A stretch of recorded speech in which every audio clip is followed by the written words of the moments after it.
The NBA Finals are set. Tibbs is gone. The Knicks are gone. Timberwolves are gone. Let's get into foul trouble. James, how you doing? We've got a whole bunch to talk about and not very much time to do it in. Yeah. Well, I mean, I guess, do we even really need to talk about the Timberwolves all that much? I mean, our Minnesota fan base will just be gutted if we don't. No, probably not. But yeah, it's been about 2 weeks since we've talked.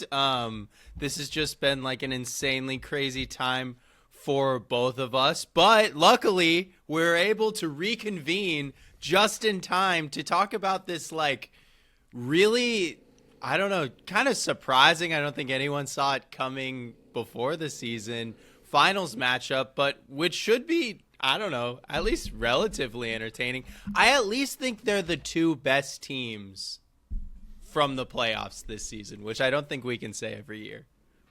Yeah, I think they have been the best two teams for sure. I do feel like definitely a couple years past, injuries definitely were a factor in the best team getting there. You know, the Knicks beat an injured Sixers. The Knicks get injured. The Pacers beat them. The Pacers play the Celtics. And obviously the Celtics, Tatum got hurt, but it seemed like that series was over for the Celtics before the Tatum injury. They were going to go down 3-1 when that injury occurred. So I don't think you can really blame that for the Celtics collapse this year. So yeah, it does feel like this is one of the first years in a while where it's been oh wow, two healthy teams, two teams that played healthy teams in the conference finals to get here. Feels, yeah, I mean, it definitely adds a sense of legitimacy to it. Do you want what are the asterisks the haters are going to use for whoever wins this year? Is there? I don't know if there is one this year. Yeah, I don't know. I mean, I guess you can give Indy kind of, or they made their big comeback in that second round series in game 2 against the Cavs, on the backs of Evan Mobley being hurt for that one game. But the Cavs were generally pretty healthy, and let's be honest, when they were healthy, they never put themselves in a position to win that series at all. Can I old takes expose myself real quick just before I forget, because I think it's really funny, just to remember yes, how far we've come this season. Do you remember I think right before the season you and I did which team can be the surprise team? And I'm not gonna lie, I think we actually picked the Pacers. I think both of us picked the Pacers as the surprise East team that could win the conference. And then I'm old takes exposing myself, though, because a week later, the Magic started 3-0. The Pacers got off to a terrible start. And I was I think the Magic could actually be the team. I'm going to take Indiana out of that spot. So it's just kind of funny to think back to, how every year we, everybody does their reactions to the first month of the season. And it doesn't matter at all, because really what matters is the second half of the season. And the Pacers and the Thunder have had the best records in the NBA since, I think it's January 1st or the trade deadline or some arbitrary date. I mean, hey, James, to make yourself feel a little better, you're talking to a guy who has picked against the Pacers in every single series this postseason. I think I have too. Well, actually, we didn't get to do a official Knicks Pacers pod, so I picked them, but they'd already won game 1. Yeah, I would have definitely picked against them. But yeah, since January 1st, OKC 53-13, Indiana right behind 46-18. 1-2 in the league since January 1st, but there definitely feels like a little gap there. So where do you want to start? I mean, all anyone's talking about is that this should not be a close series at all. So it kind of makes sense to me. How do the Pacers make this a longer series, or how do they win this series? I think this is going to be really tough for the Pacers, because I think the Thunder, I feel what they really kind of realized about themselves, because they did it over and over again in the Minnesota series, they did it a lot in the Denver series, OKC is just totally capable of these 5-minute stretches where the other team can't dribble the ball, and they just force 8 turnovers in 3 minutes, and they're scoring on 7 out of 8 of those runouts. And it's Indiana is an uncharacteristically low turnover team for their team profile. So I think the thing is for Indiana, it's really limiting the turnovers. Yeah, well, I mean, even you can push it even further than that. Not only are they a low turnover team, for a team that has made it this far in the playoffs, they're actually one of the lowest turnover teams that we've ever seen.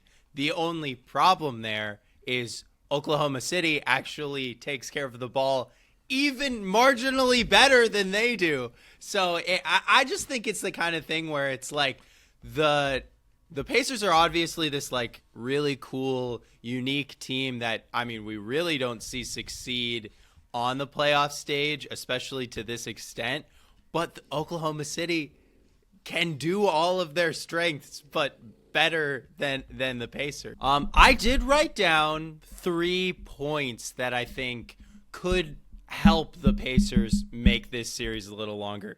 Obviously, like, the toughest thing about playing this Thunder team is there's just like Shai Gilgeous-Alexander is the worst defender in their like normal playing lineups, and he's like got legitimate all defensive votes this year. I don't think he belonged there, but he didn't finish there. But anyways, the one person that I feel like is in Oklahoma City's like normal rotation that I think Tyrese Halliburton could at least target a little bit in just like classic matchups is Isaiah Hartenstein.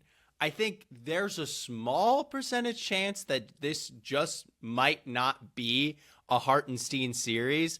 And the rub with that is just like when Hartenstein's off the court, OKC is a terrible defensive, offensive rebounding team. So like that's like my one kernel of hope.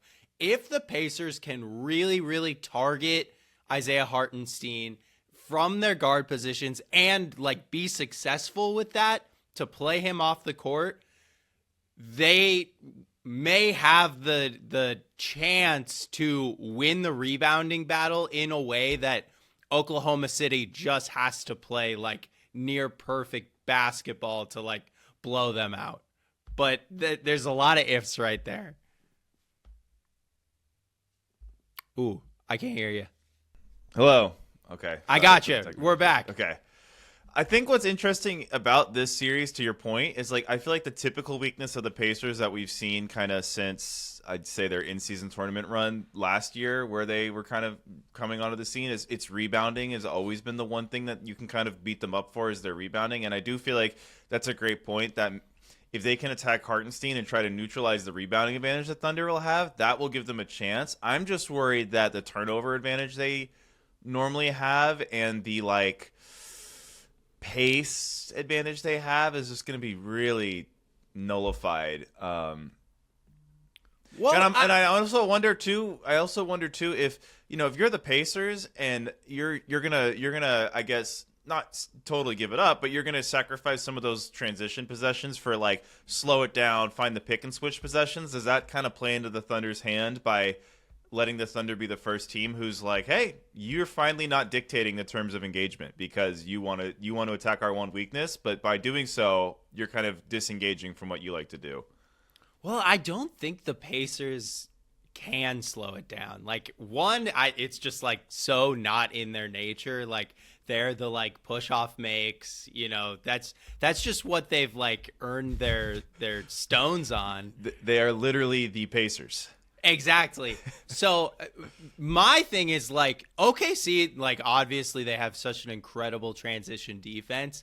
It's the kind of thing where I'm like, you got to keep your pace up, and then like not only do you have to make contested like layups and dunks in a way that like those were probably open against the Knicks, against the Cavaliers, but also like you have to force them to foul you on these, because like once you start getting them in foul trouble, maybe Isaiah Joe plays a little bit more in the series, and then there's another person you can pick on. But yeah, I mean, it's all about like I think holding onto the ball, hitting corner threes, which the Thunder tend to give up even though they're so good at closing out.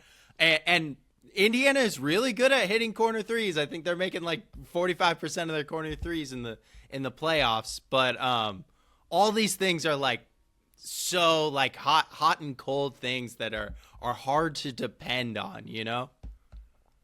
Yeah, so what it, and on the other side, because I feel like we talked about a lot of Indiana on offense, I just feel like the Shea like ISO game, I just don't see. I don't know. Obviously, Nemhart, Neesmith are great defensive pieces, but I just feel like Shea's a whole different animal, and it's Donovan Mitchell's a very different player than Shea. He's got much more shiftiness. He's a lot quicker, but like obviously Shea is an amazing scorer on the level of Mitchell or better, probably better. And so, like, seeing how much they struggled with Donovan Mitchell, I'm a little worried they're going to have any hope of, like, I just don't see what's stopping Shea from averaging, like, 32 points a game in this series. Yeah, I mean, especially with the Neesmith ankle injury, I'm really interested to see like how he's looking with that, because I think you could really tell in the last two games of the Eastern Conference Finals that he was struggling with it, and the fact that Nemhart really stepped up, especially Game 6 with guarding Brunson, but like generally Nemhart will just struggle a little bit more when he's facing these guys that have a size advantage on him, that have a strength advantage on him. I think that's something that like a lot of people forget to factor into the Shea experience. Yeah, is he's like strong. He's so wiry and thin, but he's so strong. Like that's the only way you can play with such control that Shea does. So yeah, I mean, I think it's like if you're keeping him around the 25 to 27 points per game mark, like that's probably a win for Indiana. Yeah, I'm also worried for the Pacers too. Like, if they want to play an up and down game, like, I don't know. I just kind of feel like the Thunder will be like, let's do it. Yeah, no, it's like you're going into the hell cycle with the team. You're trying to play them at their own game, but it's like I just don't know if there's any other way to play. Like Indiana has been a pretty good half-court offense this postseason. 105.8 points per 100 possessions, which is much better than Oklahoma City's mark of 97.3 points per 100 possession in the half court. But at the same coin, like Oklahoma City's half-court defense has been by far the best in the NBA in the playoffs this year. I do feel like the Thunder's offensive rating could be like very due for a huge positive regression, though, only because having watched a lot of their postseason games, particularly in the Denver series, the amount of like wide open threes they missed from pretty reliable shooters like Aaron Wiggins and stuff, I feel like it's kind of bound to rebound in a way. I don't know. I feel like that might be a little, because the process of watching the Thunder's offense has been better than the results. So I'm a little, if I'm the Pacers, I wouldn't be like, well, if we can force them to play half court offense, we can stop them a little better. Yeah, the eggs. I totally agree with you. That's why I'm like, you can't just abandon your like Your pace and transition offense.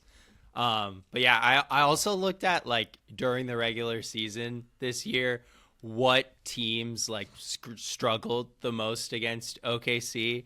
And funny enough, can you guess who had the best offensive rating against OKC this year? Is it the Lakers? It is the Lakers. You nailed it. 118.9. Luka's like the one guy that they cannot figure out. But Indiana kind of middle of the road there. 112.4. Obviously, they only played twice, but the defensive rating is not good. 125.9 per 100 possessions. One of those matchups, they didn't even have Chet, and Isaiah Hartenstein only played 15 minutes in that game. I don't think they had Chet in either matchup. So yeah, like we're saying, like, you know, you can big boy them, like that's the way, but you know, I don't know if there's any way to deal with this OKC team, because like we've been saying, like this is just an all-time defense, let alone team, and Shea is, you know, having, I think at this point it's fair to say, one of the top guard seasons of all time. Yeah, I think it's weird because you don't think of this team like an 0-1 Sixers or even like a Knicks, but they're kind of that team. The superstar point guard who's got an insane isolation game, who can just give you reliable scoring, and you just pad the high floor his isolation and overall scoring package gives you with defense, and it gives you just a really good shot in every single game. But this is the best version of it. So instead of it being like we have a shot to win every game, it's like it's so hard to keep up with us. Yeah, the 0-1 Sixers comp is maybe my favorite. Like an 0-1 Sixers on steroids. It's like Yeah, a 0-1 more Sixers on sustainable steroids. scorer and just like a larger guy that can get to the foul line in Shea instead of AI. And then obviously just like so much more help. You're not just With J-Dub, depending yeah. on Aaron McKee, coming off the bench. Yeah, and I think J-Dub kind of waking up and playing a lot better in this postseason, like finally getting like the real J-Dub back is also kind of tough for the Thunder. But, the one guy we didn't talk about is Siakam, the Eastern Conference Finals MVP. And There we go. I do feel like that is one area where if they're able to play Hartenstein off the court, for large stretches, I do feel like Siakam could give some of these smaller Thunder defenders and like Chet a lot of problems. That is like also where, playing transition, both teams playing so much transition might benefit Indiana a lot because of all the cross matches that are just bound to happen. You're going to end up like OKC just has like a shorter roster. And I think Siakam, if he's proved anything in this postseason, that it's just like if he's got a smaller guy on him and he's, within 10 feet of the basket, it's kind of wraps. He's just pretty automatic from that area. That's true. I feel like I might be the only person in California who owns a Siakam jersey, and I'll rock it for game one. There we go. Do you have a Toronto one or an Indiana one? I have like a 2019 or 2020 All-Star Pascal Siakam jersey, so it's team neutral. So Very I'm good. nice. When Siakam is eventually a Pelican in 5 years, I'm good. That's perfect. That's so perfect. Is there any like other elements of this matchup that you think you're missing, or do you want to like kind of talk big picture at all?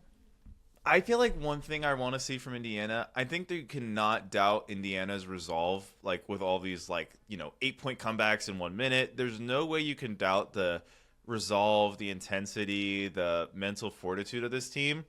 What I am interested in, though, is they have come out in every series and just punched the other team in the mouth. Like Knicks, crazy game one comeback. Cavaliers, that's game two. They had a crazy comeback, but they came out in game one and punched the Cavaliers in the mouth. They've kind of been the underdog that's just really taken the other team by surprise. And I kind of almost feel like if they can't do that in game one, this series, like I almost feel like they have to win game one. Yeah, I'm a little afraid that they're not going to be able to. I just feel like they're going to get punched in the mouth by the Thunder in a way they're not kind of expecting. It is interesting. And you could almost argue that like this is the first real time that everyone watching this Oklahoma City Thunder team is like, all right, guys, like you should sweep them. Like I'm hearing left and right, OKC in 5, OKC in 4. Like, have we heard those kinds of expectations? Because I think even going in to the Western Conference Finals, there were still holdouts of like, Minnesota's got Anthony Edwards. Look at what they just did to Golden State. Exactly. Yeah. So I am interested to see how this young team, second youngest team to make a finals in NBA history, deals with this kind of situation. You have a pick, Pat?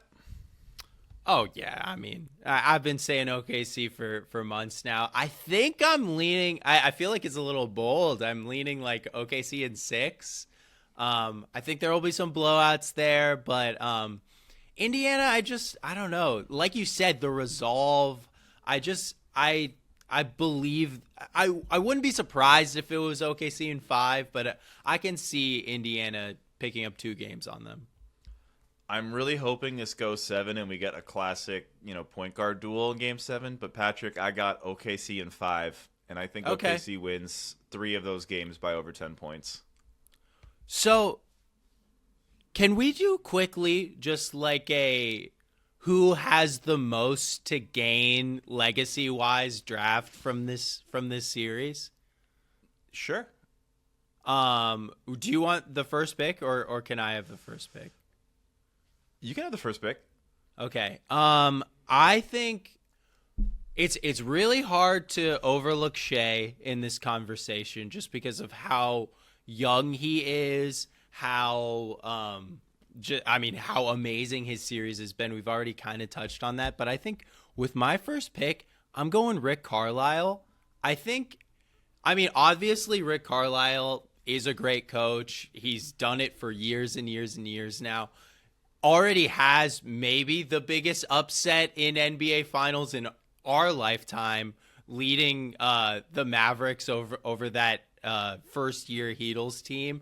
But I just think like if he were to, I think just getting to the finals already puts him in just kind of like an all-time discussion that I don't think he's been in recent years. And for the NBA 75, they released that list of like top 10 coaches ever. He wasn't on there. I think at this point, I feel like he belongs on there now. And if he wins, I think he belongs in the top 10, coaches of NBA history, like with a bullet next to his name.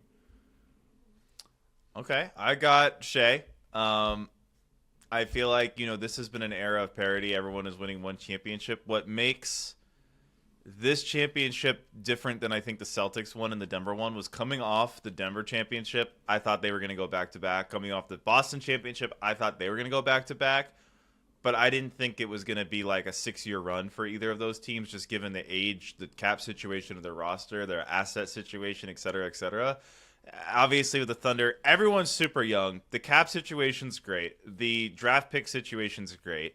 This could be the beginning of a true, half-decade, 7-year, 8-year dynasty run where this team goes to the finals like 6 or 7 times. And it sounds crazy and how competitive the West is, but it feels like the West is full of teams that, if we're going to do a 0 to 100 scale, are like 88s, and this team feels like a 94 in a conference full of 88s. Granted, the East is like full of 75s, and there's a lot of Western teams that would love to be in the East, but I do feel like this team feels like it's a step above, and it just feels like, Denver's not in a great position to retool. They've struggled with Luka, but the Lakers obviously have so much to figure out. And again, this might be like next year's Thunder might be a better team than this year's Thunder. Just if J-Dub gets better, like I think this could be the beginning of like a really special run for Shea.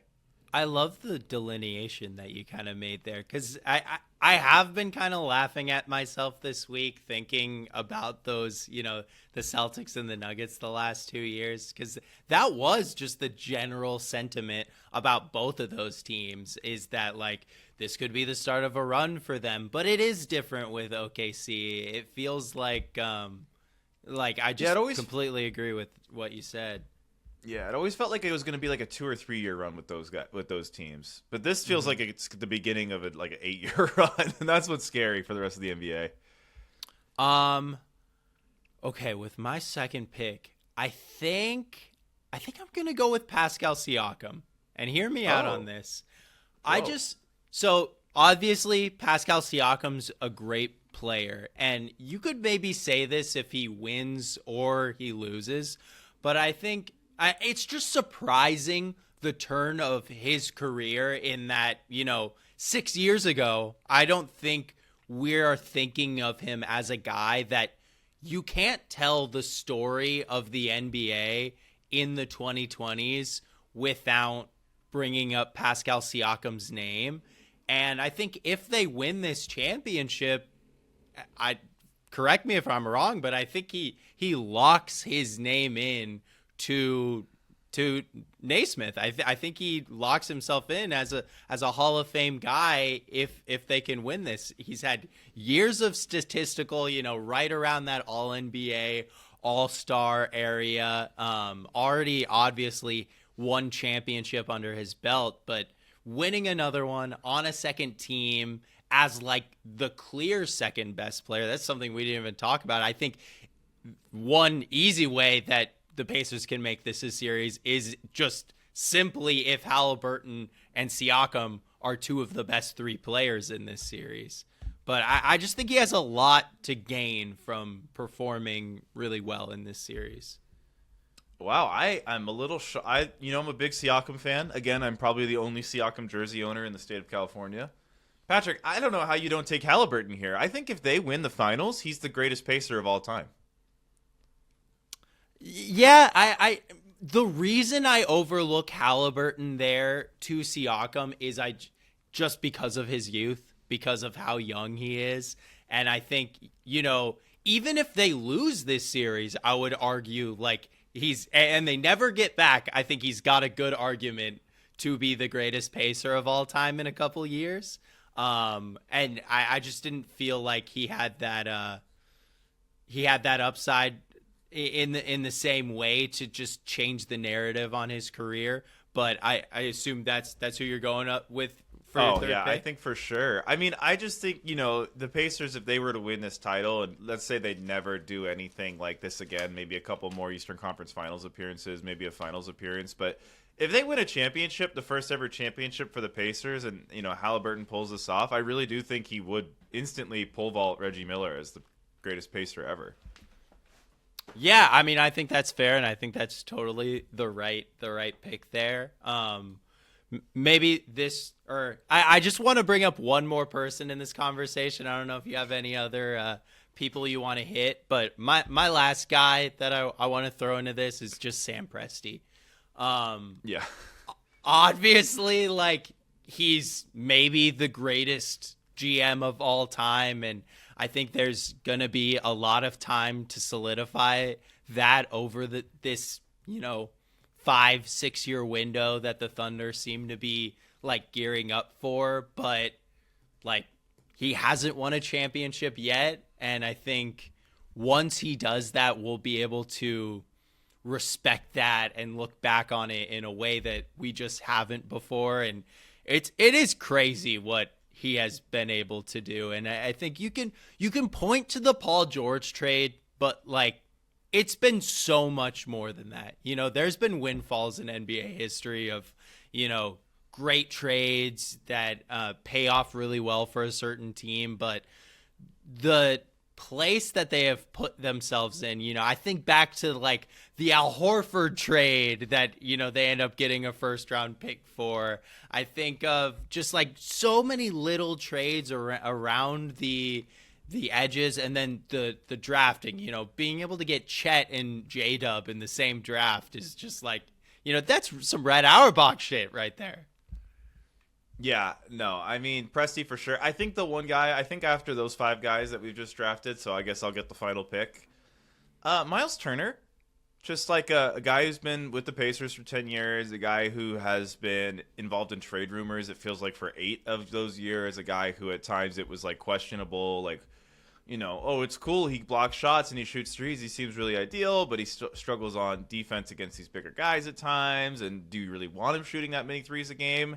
And I think him becoming like an integral part of this Pacers team and kind of continuing to be like a big part of it. It's like maybe not a legacy defining ring that a lot of people outside of Indiana may, become fond of, like 10, 20 years from now. But I think to that fan base, he'll become a very beloved player.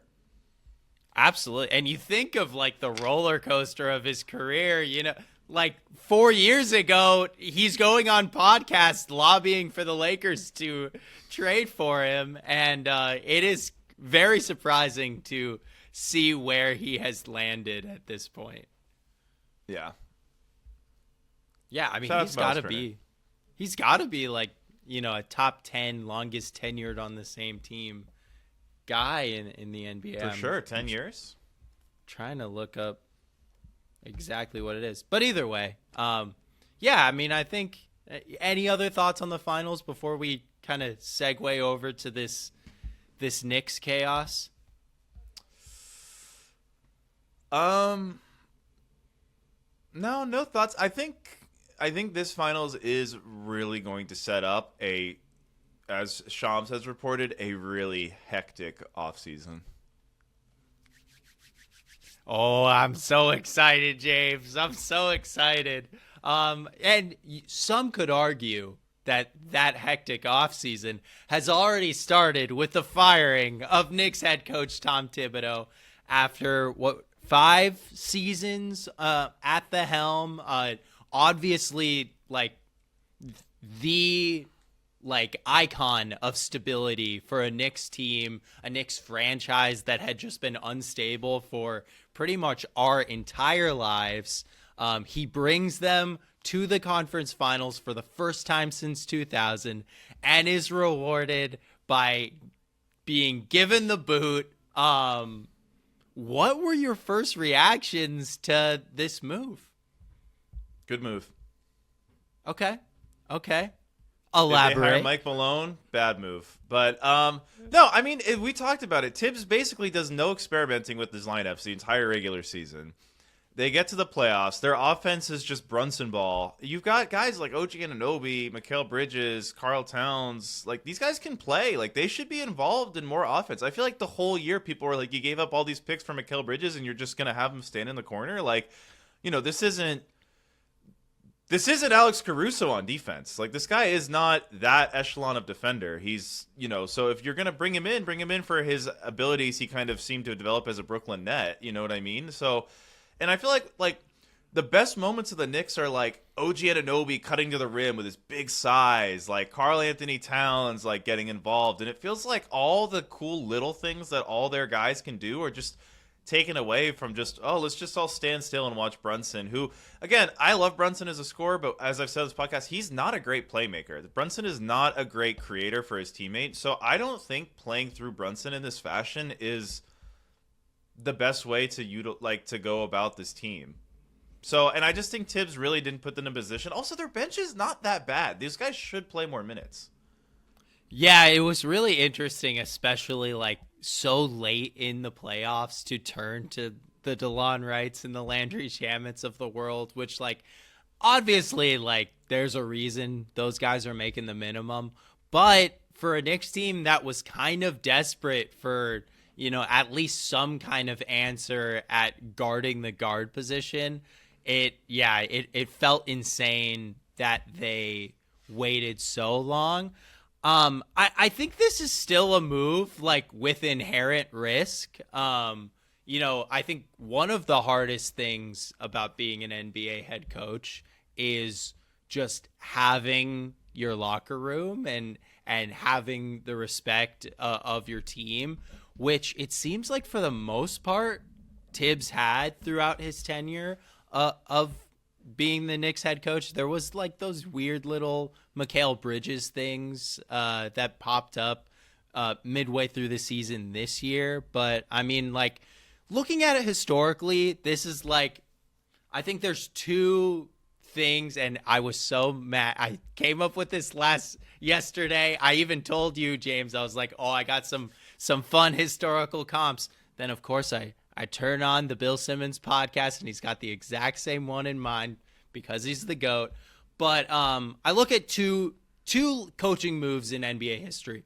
Number one, the Chicago Bulls moving on from Doug Collins after the 88-89 season. It was the first. It was the time where they had reached the Eastern Conference Finals for the first time since 1975, but they could tell that at the time Doug Collins was kind of the predecessor to, I don't want to say Mike D'Antoni, but that allowing that super high usage ISO ball for Michael Jordan. They recognized that wasn't a sustainable way to win. They replaced him with Phil Jackson. Obviously, the rest is history. But I think the more apt comparison is the Pistons firing Rick Carlisle in 2002, 2003. Pistons make the Eastern Conference Finals for the first time since 1991. They have this great core of Chauncey Billups, Rip Hamilton, Ben Wallace, and Tayshaun Prince. This is pre the Rasheed Wallace trade, but Larry Brown becomes available. He's just this iconic coach that they think can take them over the top, and obviously they did. I think there is some argument there that maybe they would have been able to get there with Rick Carlisle anyways. But the clear difference, I think, between these two scenarios and what we're going with right now is I don't see that guy, that like head coach on the market that is just like this no-brainer dude that the Knicks can bring in that's going to up their game. Maybe it's just like, the Larry Bird rule of like after 3 seasons, your coach loses the locker room and you need to change him anyways. This is Tibbs' 3rd year with Jalen Brunson. But yeah, that's just my worry there. Is just like, I don't know, like, is change for change's sake the best thing? I think it is. I don't think Tibbs lost the locker room. I wouldn't be worried about that if they were keeping him. I just don't think Tibbs is a good enough offensive coach, and I think he wasted a pretty good offensive core and did like nothing with it. That's where I feel like, that's where I'm like, what's going on with Tibbs? And it's not like this is like reactionary to the finals. These are things we were talking about before they lost that they should be doing. I mean, we're talking in the first round that Tibbs should be out. Yeah, so I don't know. I guess it's one of those things where the first coach that came to mind, former Knicks coach, I believe, Mike D'Antoni, but he's 74 years old now, so I think he might be off the table. But I do think they need somebody who can help this team play a more inspired offense. Do you think it has to be like a experienced head coach, or would you be comfortable if you're a Knicks fan with them accepting like a Johnny Bryant, a Chris Quinn, a guy that's been an assistant for a while that's taking on his first job?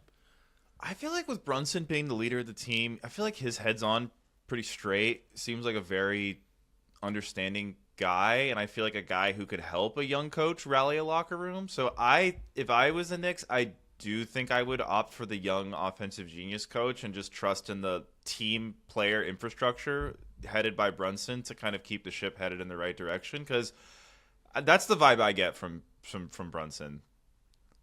I think we can kind of segue into just like a full discussion of the Knicks offseason here, because I think they do kind of play hand in hand. Since they were eliminated from the playoffs, I think there's been a lot of speculation of like, what does the future hold for Karl Anthony Towns, a guy who, at face value, he averaged 25 and 11 in the playoffs on over 50% shooting, which is just something only like the elite of the elite of the elite big men have done in a postseason, especially after playing so many games in this postseason. But at the same time, the foul problems were definitely there throughout this playoff run. It felt like there was times where he and Mitchell Robinson didn't fit, but you could not survive without Mitchell Robinson on the court. What would you do with Karl Anthony Towns this summer, a guy who is scheduled to make $53 million next year? I'm not a Towns guy. I know you're not a Towns guy. I don't know what the Towns trade is where you're not losing the trade. So I honestly feel like instead of blaming Towns, what I would do if I were the Knicks is I would get another center so you can play 3 rotation bigs, him, Robinson, and whoever this third guy is. I would bring in a veteran point guard who's a table-setting point guard. I think Chris Paul would be an amazing fit for the Knicks. And I think Chris Paul is the type of guy that when Brunson's off the court, a Chris Paul Towns offense could be pretty good in short spurts. I think maybe maximizing what Towns does instead of, I mean, that's the thing, right? I just feel like with Towns, like this whole season, the whole time I'm like, well, I don't know what Towns is supposed to do when his role is to just stand there. Mm-hmm. Yeah, I love the Chris Paul idea. He's insulated by the perimeter defense that the Knicks have, and then also insulated by just ball handlers. The toughest thing with Chris Paul in high leverage basketball games at this point is the book is out on him. Like, you harass him with size, he can't bring up the ball, and he's not really a shooter at this point. But he probably could work in that Knicks ecosystem. I do think like looking at Mike Conley on the Timberwolves, because it did get to the point where the Timberwolves offense was like in the complete gutter when Mike Conley was not out there, and it is just these older table setting point guards can kind of help these younger teams or these mid-age teams like get the offense going, and I feel like that's just what the Knicks need. Like they just need more than their game. Like I don't know, like I think back to that one Pistons game where they end up winning on that crazy no call, but like to get to the position where they won on the no call, like Brunson and Towns were hitting insane ISO shots, which is like the whole point of having star players, but like there was no synergy to get those shots off. There was no Towns Brunson pick and roll. It was all like your turn, my turn, and that's where I just feel like the Knicks I just think the Knicks could be a completely different team with like a real offensive game plan. And probably a playmaker, someone who can actually dish the ball around, because they just don't have that. Yeah, other than Brunson, they really don't have anybody that sets the table for anyone else. Yeah, I mean, obviously, I think a Steven Adams addition would be like amazing for them, just to supplement that Mitchell Robinson uncertainty. Are you cool with locking in this core? I honestly feel like they should move on from one of OG and Mikal for someone who's got more playmaking and maybe a little bit of a different. I feel like OG and Mikal very different bodies, but I think they both have similar like athletic strengths and deficiencies. I think both are not the most like horizontal, quick, agile movers. Mm-hmm. And I just feel like you got to have some sort of. I just feel like the Knicks gonna have a little bit more versatility of like body type, game type. What about Josh Hart? Yeah, I just feel like he's almost the guy they can't not keep around, but I guess they can move him too. I mean, I don't know how that affects the bench. I don't know how that affects, just the team overall. Definitely seems like Josh Hart is just such a pillar in that organization. But there are a lot of, skills there that they have other places. It's hard. It will be super interesting to see what the Knicks do this offseason. But that cat thing, I just can't, I can't forget. It just feels like they've got to figure that out before they find the right coach. But they kind of have to find the right coach before they figure that out. I mean, what do you think the cat move is? Like, I just don't know what I know some people have said like try to make it go for Durant. I actually don't like that for the Knicks, because it's like so either Durant's gonna sit in the corner like Cat did, and as we both know, like Durant doesn't love to just shoot the open three. He likes to get into his like mid-range game. So I feel like you might have some of the same redundancy issues we've seen with Booker and Durant if you've got Brunson and Durant. And then the other version is Durant handling the ball a lot more, and now Brunson's off the ball, and like Durant also, like Brunson, is more of like a read and react playmaker instead of like a, I mean, I don't know. I don't know if I love that fit, to be honest.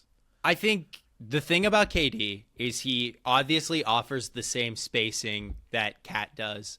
And I think on the defensive end, that defense gets scary times, even if KD just sustains the defense that he was able to play in Phoenix last season, like having that length, that activity, that basketball IQ that Karl Anthony Towns just doesn't have compared to a guy like KD.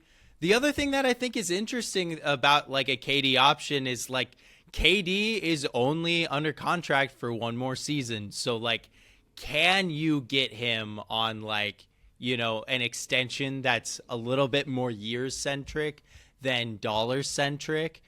Then it starts to make sense for me, because, I think any way you cut it with a Jalen Brunson led team, you're going to be you're going to be a slower paced team. And I think that works really, really well with KD, especially with the, floor stretching of a Mikal Bridges, of an OG Anunoby. But at the same time, there's huge risk with trading for a guy like KD. I think you could get him at a pretty good price. It's really all dependent on if the Suns would be down for essentially a 1-for-1 Karl Anthony Towns for Kevin Durant trade, which, positionally makes sense for the Suns, but it is pretty rich. Like you end up, if you're the Suns, kind of in the same scenario that you're in right now of just like, I think Booker's going to get an extension this offseason as well. So those guys are probably going to be making like $65 million a year each, in 2 years. I have a name that just came to mind that this is going to sound crazy, but I actually think the best version of this guy, which I don't know if we'll ever see, and obviously the legal issues that just cropped up have to get cleared first, but is there like a Zion Williamson, like point Zion, playing with the spacing they have around him and him adding a real like get to the basket game that Towns has but doesn't use as much as a Zion does? Like, is that something that could really kind of jumble up the Knicks? Defensively, you really got to insulate the rim protection a lot, but I'll be honest, the Knicks sucked at protecting the rim this year all year. It's not like they're really losing a strength if you make that type of move. I think it's interesting. Zion would really be freed up to play that kind of free safety role on defense that we've seen him, thrive in from time to time. And he'd be the best passer on the team day one. Yeah, damn, so brutal on Brunson. I mean, it's true though. Like, I don't think Brunson's also short. That doesn't help. It's not like he turns over the ball though. Like no, I know. But what I'm saying is, it's like Brunson's not a guy. Stirred. But like, he's not creating. Brunson's more like, a double team came. I'm going to react to it 2 seconds after it gets here. I don't know. I'm pretty down on Brunson as like a passer, to be myself.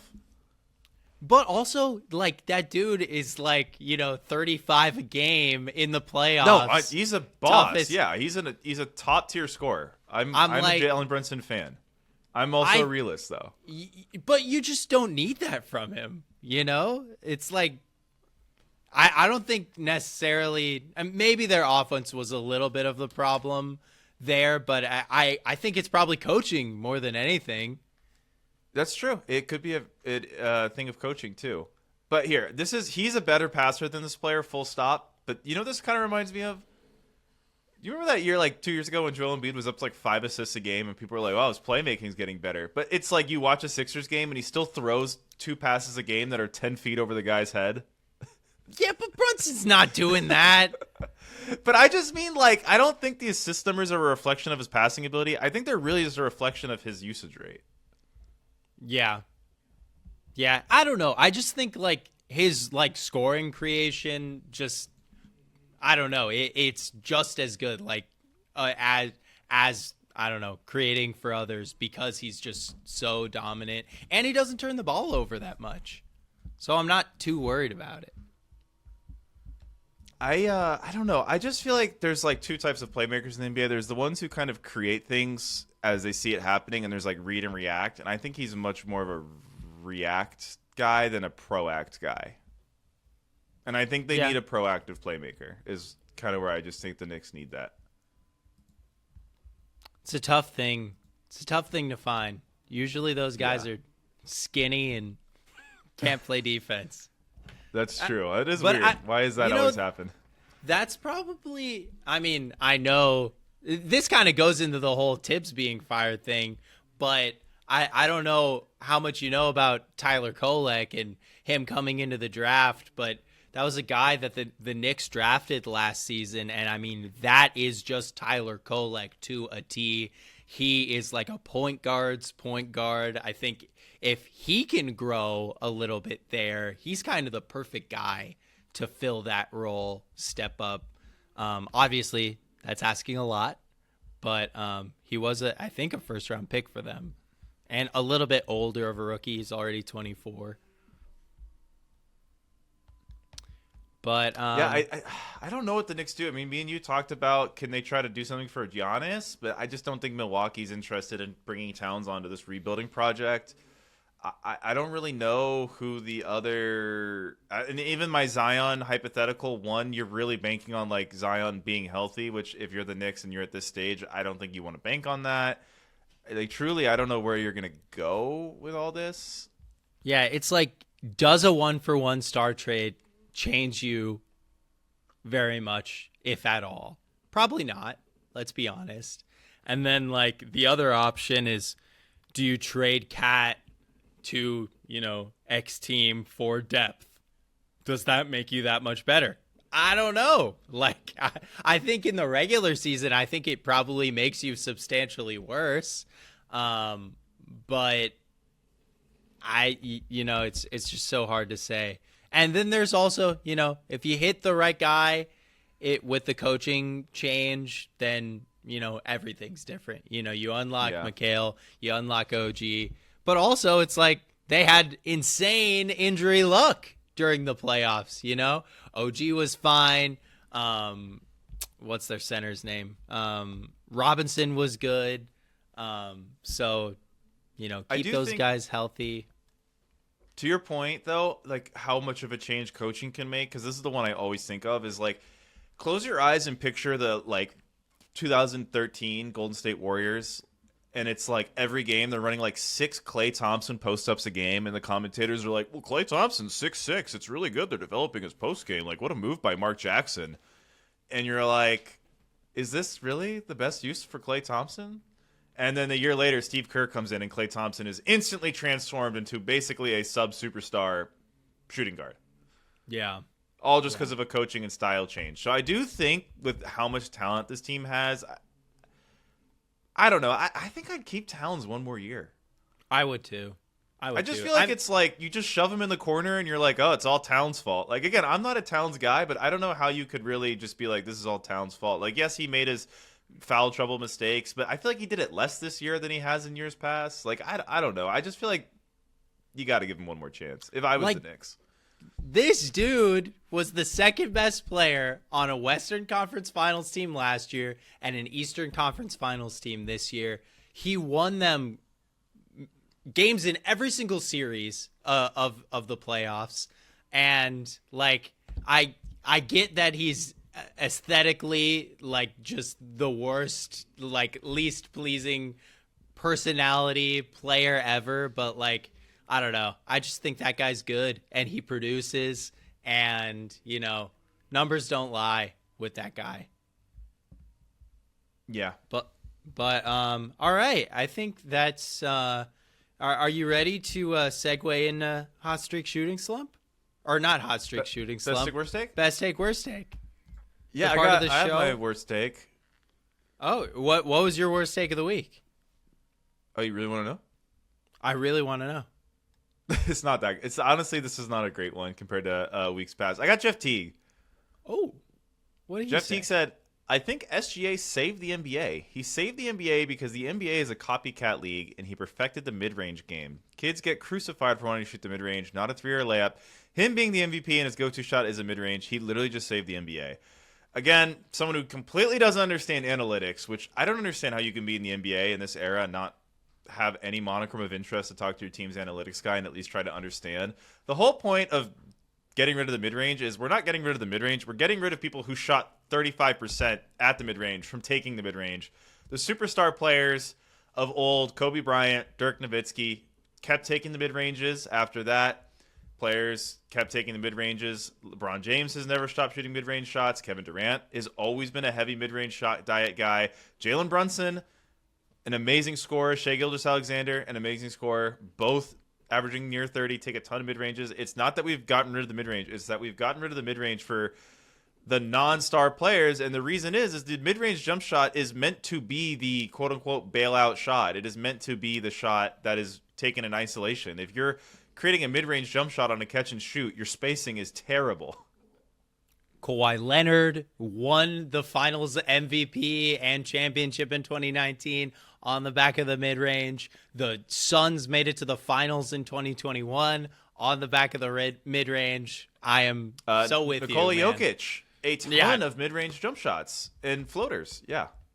Anthony Davis in 2020. I mean, that's the story of the whole decade is the star players never stop taking them and they never should. It's just like, why is a guy like, I guess back in 8 years ago, Patrick Patterson, why is he spacing out to 15 feet, not the 3-point line? That's it's just dumb not to.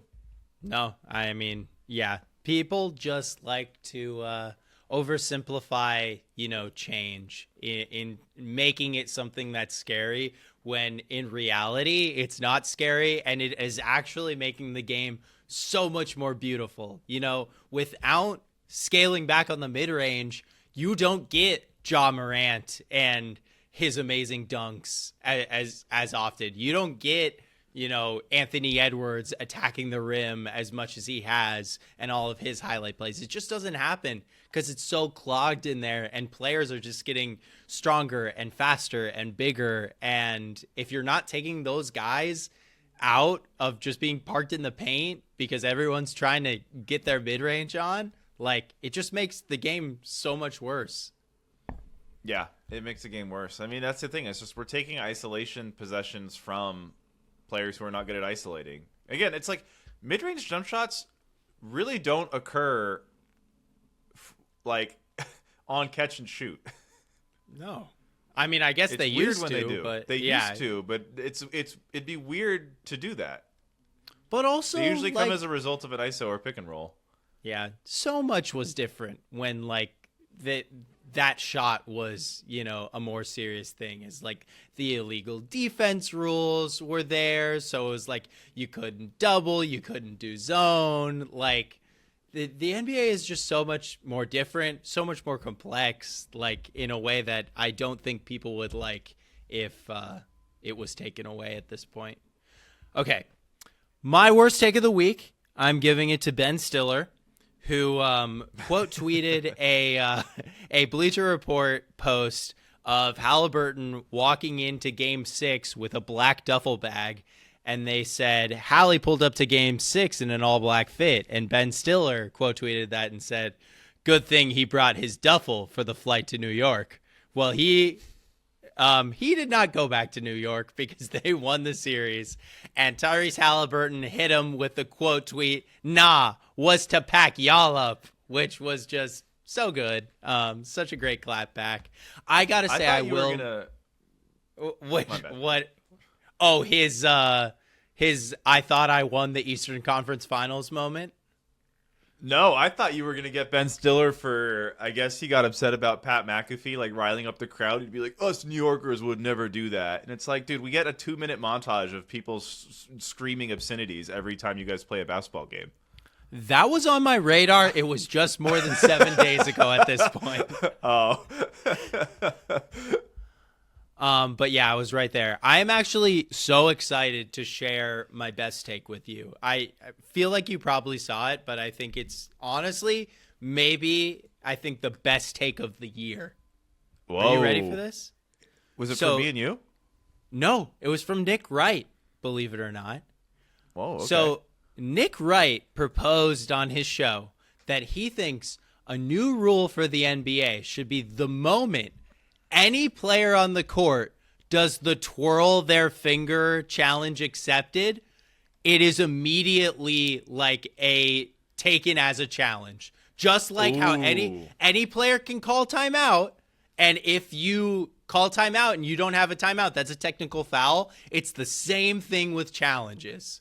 I think that would be amazing, just to stop every player from constantly wanting to challenge every single play.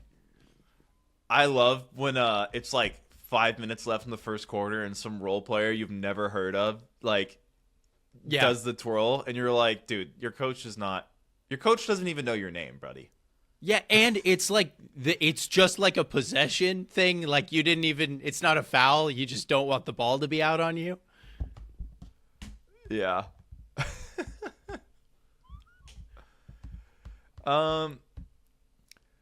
My best take, and I kind of hate that this is where my best take is going. It's not necessarily a single sentence.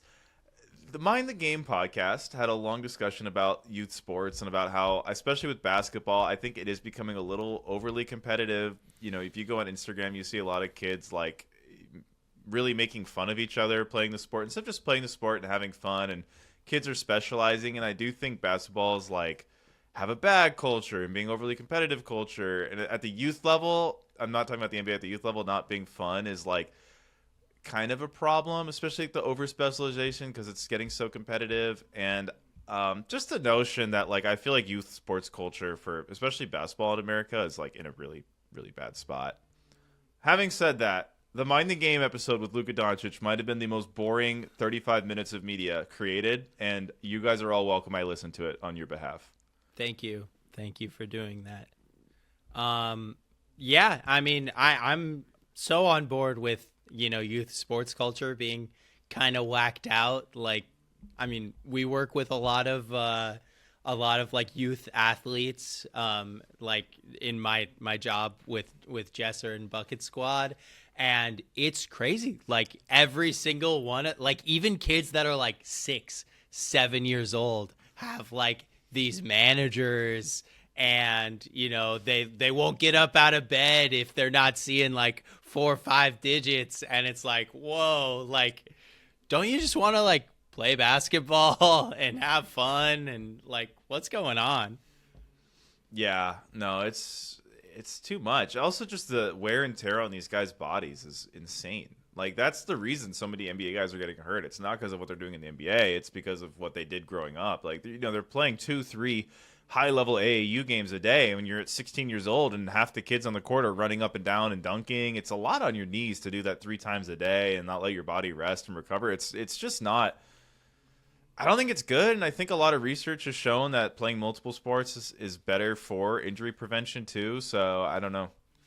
It's probably better for like, emotional, development as well, like obviously these kids are amazing at basketball, but it might be good for a kid to, be the 7th best baseball player on his team, and he's just doing it so that he can, be friends and be part of a team. These teams aren't even teams half the time. They're just hiring these like, teenagers, guns for hire to play in these games, to get exposure, to win, to, it's all done with these like shoe companies in mind too, like just means to an end.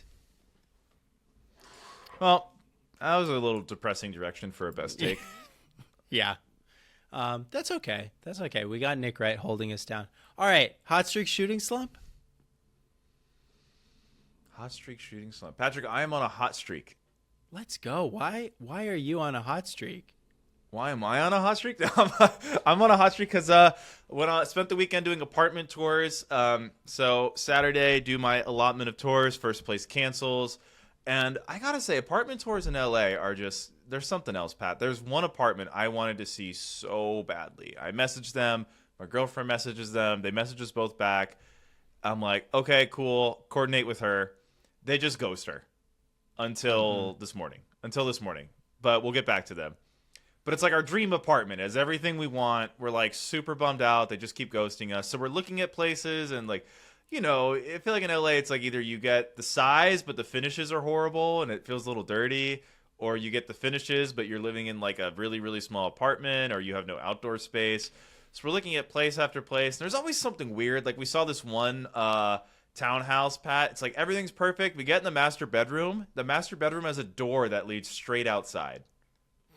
Straight outside? Straight outside. So super unnerving. I don't know how I'm supposed to. That's super weird, right? Yeah, that is really weird. We go to some places. We have this one. We see this house in Century City. Oh, beautiful. It has the view of all the skyscrapers in the backyard. It has a legit backyard with a grass patch. Like super cool, like suburban, urban kind of mixology vibe to it. Cookie would love that. Oh, perfect. And she's like, it's not available till September 1st. Then why the frickin' is it on Zillow? And why did you tell me that before I scheduled the tour? Patrick, we go to one. It's a townhome in Beverly Hills. It's clearly owned by some old woman who probably, it used to be one full house that she had to split for financial reasons. She doesn't let the other tenant use the front or the backyard. So I'm feeling incredibly defeated. We've gone through like 9 tours, and everything is, there's just something wrong with all of them. You don't. And I feel like when you find an apartment, you always walk in, you're like, this is the one. Yeah. When you're touring apartments, you always see the best in the apartment. Yeah. And so we finally get a really, really good one. And we're like, holy cow, how do we apply? And he's like, we do a first come, first serve basis on applicants. The person before you said they liked it. So we go home and we instantly apply and we got it. So I'm moving into a new apartment. I do love this apartment, but obviously when you move in your significant other, you need a little bit more space. You need a new place. So I will always miss this apartment, but I'm super stoked for the next one. That's why I'm on a hot streak. Plus, last night we were balling. I came in a little late. Patrick and I went on like a little 7-0 foul trouble, like me to Pat, Pat to me run. That was very fun. It always makes my heart beat when we're just dishing like that, playing a little. It's like the Jokic Murray pick and roll, except we're both small. I feel like we got a little bit more like Nash Amari in us, though. Oh yeah, I like that. Yeah, I like that. We got a lot of like a little Nash Amari. Well, Pat's I like definitely probably the best screen setter. I don't know. Like you're pretty skinny, so I don't understand. But you just like completely like dislevel defenders. Well, I always do illegal screens every time. It really helps when there's no ref out there. But I so feel you, James, on the apartment hunting. It's so difficult, especially in LA, because it's like you'll see a place that it's like, you know, like we said, you can see all the great parts about it, but you have to make the decision on the place in an hour or it's going to be completely gone. And it's like, I don't know, like what if there's better apartments out there, but if I don't commit to this one right now, this one's going to be gone, and then maybe if this might be the best apartment that I ever find. That's where I forgot to end the story. The other apartment, they got back to us on like yesterday morning after we had just been accepted and paid our deposit for the place we ended up picking. And I was like, damn, I at least wanted to have seen it. But then they're like, oh, we're still getting it cleaned. We'll show it this weekend. Like, why is it on Zillow? Yeah. And not to mention most of the places, they're on Zillow for like a solid week. So it's like you either see it or you don't. And yeah, it's just like there's no winning. There's no winning. Yeah. Yeah. I mean, I guess long-time listeners will know, but I moved 9 times in my first 9 years in LA, and we just hit our 1 year mark in our current apartment, which we love. So it's just the kind of thing. Stay? Oh yeah, we're staying. I love. Do you this like place. Do you like the stability? I do. I didn't want to move so much. It was just like, there was always one reason to move or another. You know, it was like when I first moved out here and I was just dirt poor, it would be like, oh, I don't want to like live with that roommate anymore. Or like, I want to get like a room with 4 walls. And then, as I got older, it'd be like, you know, I'm going to move in with my girlfriend, or like, we want to get a place with AC, and just like, one reason or another, but now we're very settled, at least for now. As long as everything works out and everything keeps going good with this with this complex, I can see us there for a long time. I've also moved quite a bit. I think the longest I've been in any one space since I left for college was 18 months, and it was actually this apartment the first time since I actually left this apartment, bought a house, sold the house, and came back here. But I don't know. I think the thing is, obviously everyone hates moving, like the process of moving, but I am kind of addicted to the first month in a new space where you like explore all the local restaurants by the new apartment, and you kind of really learn new areas, and I feel like it always gives me new like energy, and I'm kind of addicted to that feeling, which is I feel like not good for eventually when I settle down somewhere and I'm just like, I want to move. Hey, well, you're doing all right, James. You just got to buy new places so you don't actually have to move, but you can get new places around. I just need unlimited money to buy every place I move to. Exactly. Okay. I'm on a hot streak. I am like in like the busiest time of my life ever right now, because I'm like opening on these shows this Saturday, and then I've got like with my Fringe run, which will be fun, but we're in like heat of rehearsal time, so it's like I go to work, then go straight to rehearsal, and then I just like wobble into my apartment at like 10:30 every night, and I try to recover. Where is your show on Saturday? My show on Saturday is at the Broadwater Theater in Hollywood. which is like one of my favorite spaces to perform. I've got a show on next Monday that is on the Groundlings main stage, which is like, you know, one of the best improv stages in all of Hollywood, honestly, in the world. So I'm very excited to do that one. Staying busy, but it's just like the burnout is real because there is so much going on. Honestly, it was so nice to be able to like move my body a little bit yesterday and just like get a little exercise in, because I've been so busy that has not even been on the table recently. But yeah, doing that. Oh my God, I didn't even tell you about my parents are now officially moved.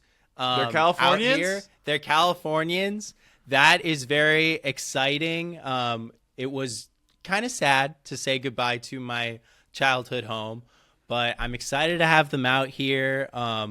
It was so chaotic moving them because they'd lived in the same house for 30 years, and I swear to God, they kept every piece of clothing, school assignment, toy that they had ever bought me, my twin brother, my little sister, or my little brother our entire lives. And so when we were there, I like opened this shed and it's just like all there. It's as big as this room, just filled to the gills. And so like my aunt is doing just round trips to Goodwill. She did like 12 round trips to Goodwill, to the point where the Goodwill is like, hey, you can't come here anymore. Like, I swear they have everything that I ever used for the first 18 years of my life.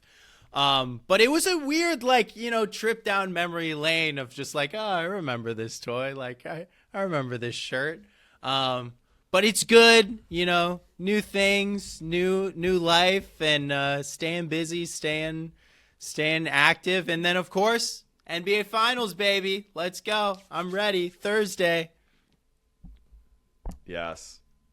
I'm excited. I'm a little scared of the Thunder blowout. Yeah. I'm a little scared of the Thunder blowout too. But hey, Indiana fans, I'm picking against you guys again. So we're just That's true. They have the Patrick Stewart blessing, yeah. Curse? What would that be? Curse for me, blessing for them, I guess. Yeah. Well, I haven't been much better this Yeah. postseason.